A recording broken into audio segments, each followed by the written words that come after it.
creativity, it's the 21st century skills like we as adults know, and we would want our children to definitely develop this skill. So what is creativity all about? So when you tell creativity, the moment it comes, a few things that comes to the mind of people is they say, oh yes, yes, my child is very creative. She is able to draw very well. She is able to use the craft paper extremely well. Creativity is not only in those areas. Creativity is in a very important segment in all phases, in all aspects of whichever profession you may choose to take.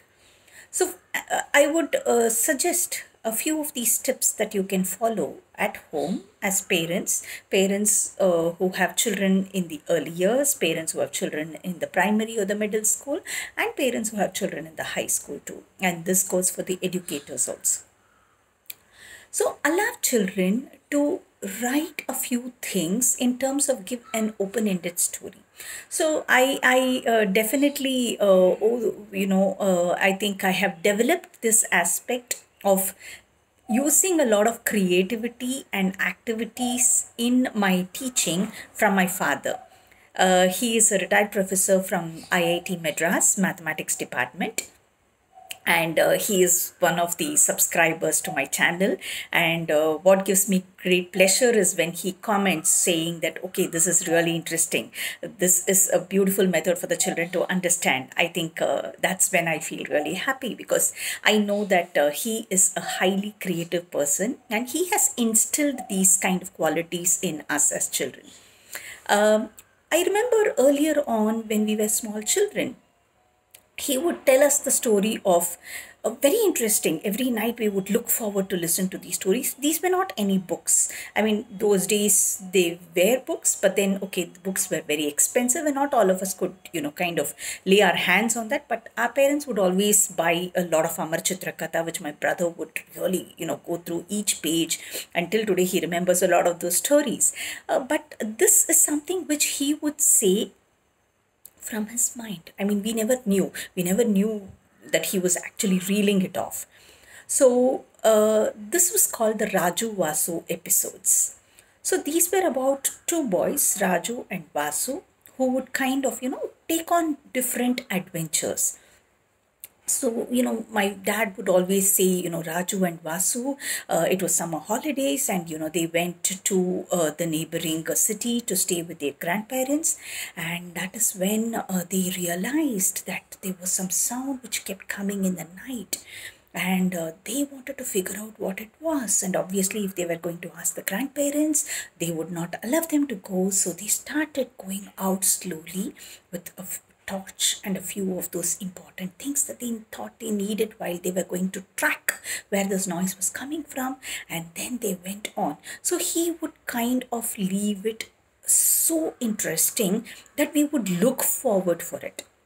And there are times when he would complete the story on the same day, and there are times when he would kind of wait for us for the next day. So in our minds, we would start thinking of what Raju and Vasu would have done. What was the noise about? And what was best about it is he allowed us to start imagining and thinking and visualizing. So it's a very important aspect, parents and educators. It's very important to allow our children to start exploring, thinking, creating, and this gives us the scope for improving our creative writing. It gives us the scope for planning in case of, okay, what is the plan, what is the agenda, what is the big picture all about, and how are we going to achieve it. And this develops a lot of creativity in the child. And he also would relate to it with respect to nature, with respect to how you need to take care of animals, how you need to take care of the environment. He would also do it with respect to patriotism, different aspects he would kind. So that's something which I really enjoyed, and I thought I have benefited a lot from those Raju Vasu stories. So you could definitely take on any particular story that, it could also be a small puppet which your child has, or a small stuffed toy, create that as the character. And children generally relate a lot, especially the children in the early years relate a lot to animals. So create a lot of those kind of stories and inculcate values, whether it is value with respect to honesty, with respect to integrity. See, these are big words children won't understand. So when you do it in the form of a story, children are immediately going to relate to it, and especially if it is going to be with animals there. And I would always recommend, please do inculcate values with respect to how do you need to save the environment. As a child, what are the things that you could do to save the environment, to save the planet? What are the things that we could do in terms of reduce, reuse? Those are values which you can, subtly put it in your story and develop a lot of creativity. Do feel free to share in the comment box on what you feel about this particular episode, and definitely share your experiences after you have taken a few of these points from here and done it with your children. Do subscribe to the channel, because we're going to be having many more such episodes to help parents and educators, and we want the children to develop into excellent individuals and great leaders too. And definitely they are going to shine, and that's how our country is going to be in the top notch.